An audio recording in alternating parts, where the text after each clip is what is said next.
उसको माफ़ी मांगना होगा समरेंद्र बहादुर को। जो शब्द उसने कल कहा है वो बहुत ज़्यादा उतावला हो गए हैं, बहुत ज़्यादा बेचैनी बढ़ गई है उनकी ना, उनकी बेचैनी दूर की जाएगी। मैं खुद शिक्षा विभाग के अधिकारियों से कहूँगा कि ये व्यक्ति अगर शिक्षा विभाग के ऑफिसों में देखे जाते हैं तो इसके दोषी शिक्षा विभाग के समरेंद्र बहादुर का वीडियो मैंने देखा।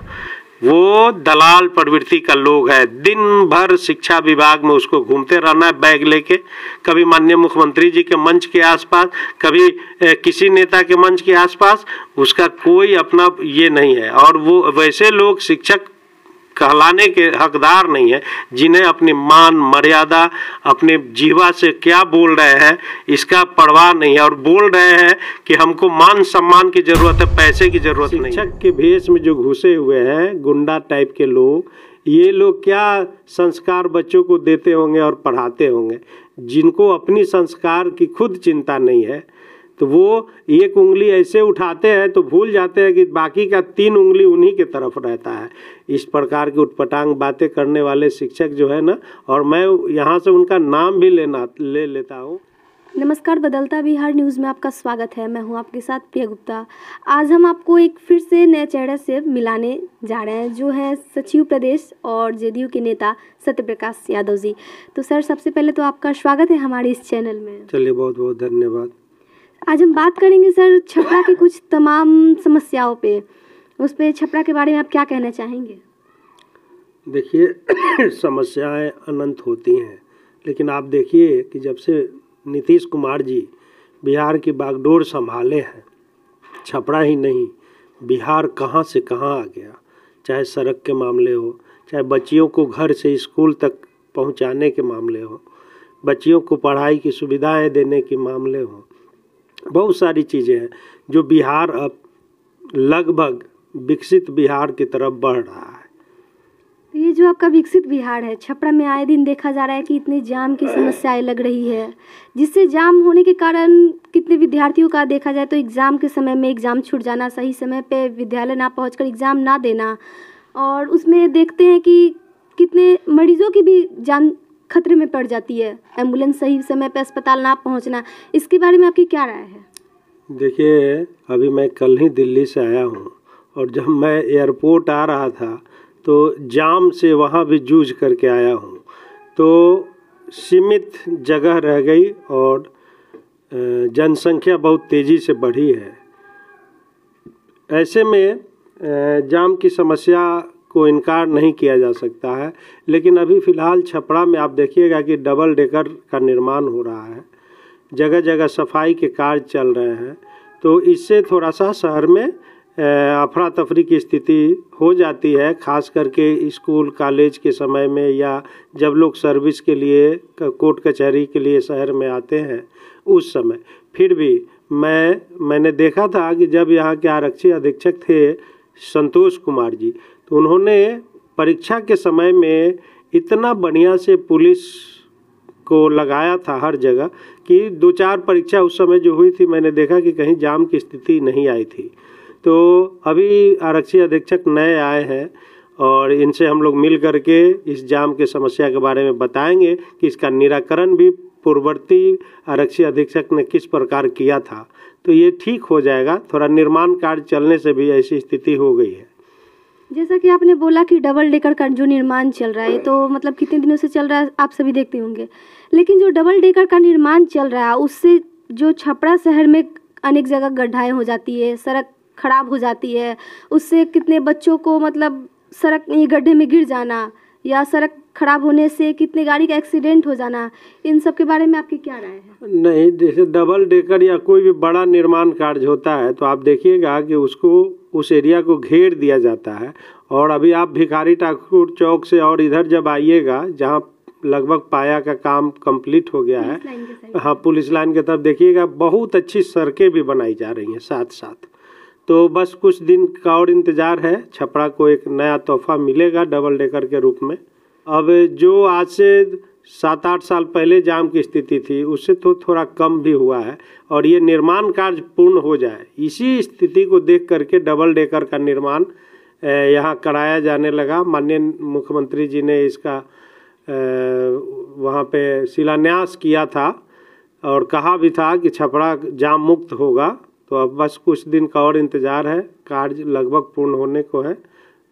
छपरा में जाम के साथ देखा जाता है कि बारिश के मौसम आ जाते हैं, वहाँ पे कई तरह के जल जमाव, ये सब बहुत मतलब कचरा फैला देती है। इसको लेकर आप क्या कहेंगे? देखिए, ये तो अब महानगर निगम हो गया ना छपरा, तो यहाँ के नगर आयुक्त अभी IAS आए हैं। तो अब देखना ये है कि ये अपनी काबिलियत को किस प्रकार छपरा में प्रदर्शित करते हैं और छपरा का जल जमाव दूर हो जाए। इसके लिए हम उनसे मिलेंगे और मिल करके इस समस्या से अवगत उनको कराएंगे। छपरा में उन मजदूरों के लिए आपकी क्या राय है जो मजदूर होने के साथ अपना तो रोज़मर्रा की ज़िंदगी जीते ही हैं और साथ में उनको सही समय पे अगर इलाज की ज़रूरत होती है तो सही इलाज नहीं मिल पाती, सही डॉक्टर नहीं मिल पाते, उनके बारे में आप क्या कहेंगे? नहीं, देखिए, सरकारी अस्पताल की स्थिति नीतीश सरकार में बेहतर है और लोग तो सरकारी अस्पतालों में जा रहे हैं। उसकी देखिएगा, उनका समय लिखा हुआ रहता है डॉक्टरों का और बढ़िया बढ़िया बड़े बड़े डॉक्टर हैं। मैं निवेदन करूंगा यहाँ की जनता से, गरीब जनता या जो भी नॉर्मल, हम लोग भी सरकारी अस्पताल में जाते हैं इलाज के लिए और इलाज होता है, बेहतर होता है। लेकिन सरकारी अस्पताल में देखते हैं कि मजदूरों के लिए जहाँ कुछ दवाइयाँ लेने पड़ती हैं तो उसके लिए जो सरकारी अस्पताल के जो कर्मचारी लोग हैं वो अलग अपना क्लिनिक खोलकर उन मजदूरों को अपनी क्लिनिक में बुला लेते हैं, उनसे पैसे की मतलब अलग डिमांड करते हैं। हाँ, ये कुछ समस्याएं थी। दलाल प्रवृत्ति के लोग हर जगह है, कोर्ट कचहरी से लेकर के हर जगह। कैसे खत्म होगा? तो इसके लिए हम लोग को जगना होगा। जो पीड़ित हैं, जो लाभार्थी हैं, उनको जगना होगा, उनको अपने राइट को पहचानना होगा। सरकार सारी सुविधाएं दे रखी है और उनको जा कर के अपने सरकारी अस्पताल में ही इलाज कराना होगा और दवा जिस हिसाब से प्रिस्क्रिप्शन पे लिखे हुए हैं, काउंटर उसका है, वहाँ से जाके दवा प्राप्त करें और दलालों के चक्कर में नहीं पड़े। अच्छा, जो अभी हाल फिलहाल में सरकार के द्वारा शिक्षकों के लिए नए नियम लागू किए गए हैं, उनमें शिक्षकों में काफ़ी ज़्यादा आक्रोश दिख रहा है, तो वो आक्रोश किस हद तक सही है? अब देखिए, शिक्षकों के आक्रोश की बात मैं क्या कहूँ। शिक्षक को देश राष्ट्र निर्माता भी कहा जाता है। शिक्षक वो राष्ट्र निर्माता होने के सर्वपल्ली राधाकृष्णन भी थे जिन्हें भारत रत्न मिला। और कल ही मैंने एक शिक्षक का वीडियो देख रहा था। शिक्षक तथा कथित शिक्षक नेता है वो, तो वो माननीय मुख्यमंत्री जी के बाप दादा को भी देख रहे थे, उटपटांग बोल रहे थे। तो अब बताइए कि ऐसे व्यक्ति शिक्षक के भेष में जो घुसे हुए हैं, गुंडा टाइप के लोग, ये लोग क्या संस्कार बच्चों को देते होंगे और पढ़ाते होंगे, जिनको अपनी संस्कार की खुद चिंता नहीं है। तो वो एक उंगली ऐसे उठाते हैं तो भूल जाते हैं कि बाकी का 3 उंगली उन्हीं के तरफ रहता है। नाम भी ले लेता हूँ, समरिंदर बहादुर का वीडियो मैंने देखा। वो दलाल प्रवृत्ति का लोग है, दिन भर शिक्षा विभाग में उसको घूमते रहना है बैग लेके, कभी माननीय मुख्यमंत्री जी के मंच के आसपास, कभी किसी नेता के मंच के आसपास, उसका कोई अपना ये नहीं है। और वो वैसे लोग शिक्षक कहलाने के हकदार नहीं है, जिन्हें अपनी मान मर्यादा, अपने जीवा से क्या बोल रहे हैं इसका परवाह नहीं है, और बोल रहे हैं कि हमको मान सम्मान की ज़रूरत है, पैसे की ज़रूरत नहीं है। तो मान सम्मान जब आप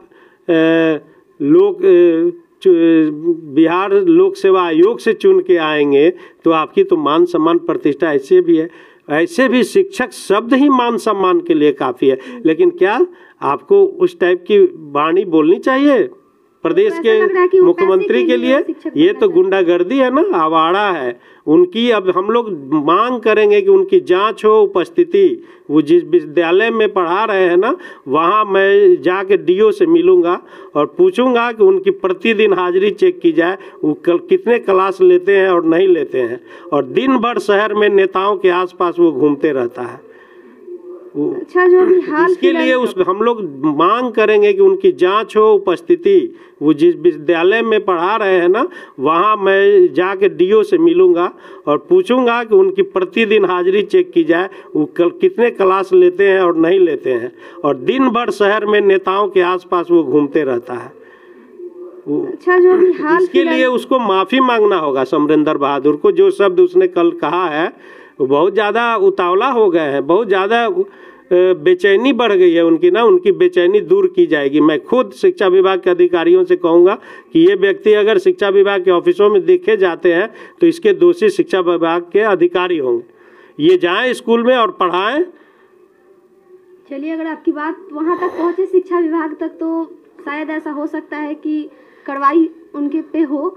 और आपसे एक और सवाल करना चाहेंगे कि हाल फिलहाल में अतीक अहमद और उनके भाई मारे गए हैं, उतने पुलिसकर्मियों उतने सुरक्षा कर्मियों के बीच में वो दोनों मारे गए हैं, दनादन गोलियां भी चली है, इस पे आप किसे दोष ठहराएंगे? देखिए, चाहे अतीक अहमद की बात हो या असद की बात हो, इस बीच में कानून व्यवस्था आ जाता है।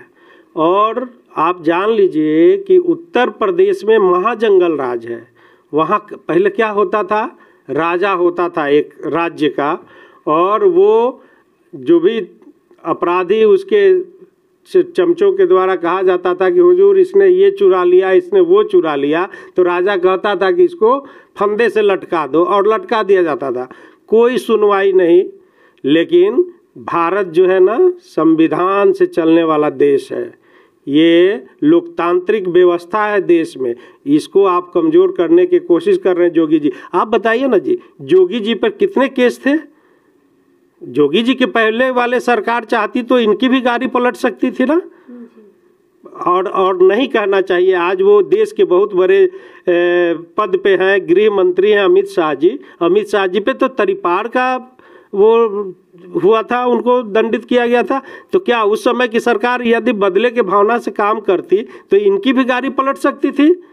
लेकिन कानून है ना, कानून से देश चलेगा ना। अगर कोई अपराधी है, गुंडा है, माफिया है, तो कानून के दायरे में उसको लीजिए, लेकर आइए, कानून के दायरे में रहते उसको सजा देगी। आपने कह दिया विधानसभा में मिट्टी में मिला दूंगा, ये क्या एक मुख्यमंत्री का भाषा है? ये तो गुंडों वाली भाषा है ना, कि हमसे उनसे झगड़ा हो रही है तो हमने कहा कि तुम्हें मार दूंगा, तुमने कहा मुझे मार दूंगा। आज आप उस गद्दी पे बैठे हैं, देखिए कि आप पे कितने केसेस थे, आपने खुद अपने केस को वापस किया है। तो वो माफिया तो आप भी हैं। तो ये माफिया की लड़ाई थी। मैं तो मानूंगा कि योगी जी माफिया और अतीक भी माफिया की लड़ाई में कानून की धज्जियां उड़ाई गई। कि कानून को नहीं मानने वाले हैं तो देश की जनता, प्रत्येक जनता आज तो दहशत में जी रहे हैं, और कल उसका दुष्परिणाम होगा। इसलिए देश की जनता से मैं अपील करूंगा कि नीतीश मॉडल को पूरे देश में लाइए, न्याय के साथ विकास की बात कीजिए। और गुंडों वाली बात, अब तो सदनों में गुंडों वाली बात हो रही थी। सोचिए, जोगी जी एक दिन संसद भवन में रो रहे थे। क्यों रो रहे थे? उन पे केसेज हो रहे थे, उनकी जो गुंडागर्दी गोरखपुर में चलती थी तो केस हो रहे थे, उनको कोई सता नहीं रहा था। तो काहे नहीं उस समय की पूर्ववर्ती सरकार उनकी भी गाड़ी पलट देती? तो जोगी जी अपने दिन को भी याद कीजिए और कानून से चलिए। मैं किसी माफिया का पक्ष नहीं कर रहा हूँ और ना ही उसके पक्ष में हूँ, लेकिन कानून है ना, कानून उसको ना माफिया घोषित किया है, कानून उसको अपराधी घोषित किया और सजा भी कानून देगा। आप और हम अगर सजा देने लगे, मार के बदला मार करने लगे, तो फिर कानून रहा कहाँ? बाबा साहब ने बहुत दूर से सोच कर कहा था कि वोट का राज मतलब छोट का राज।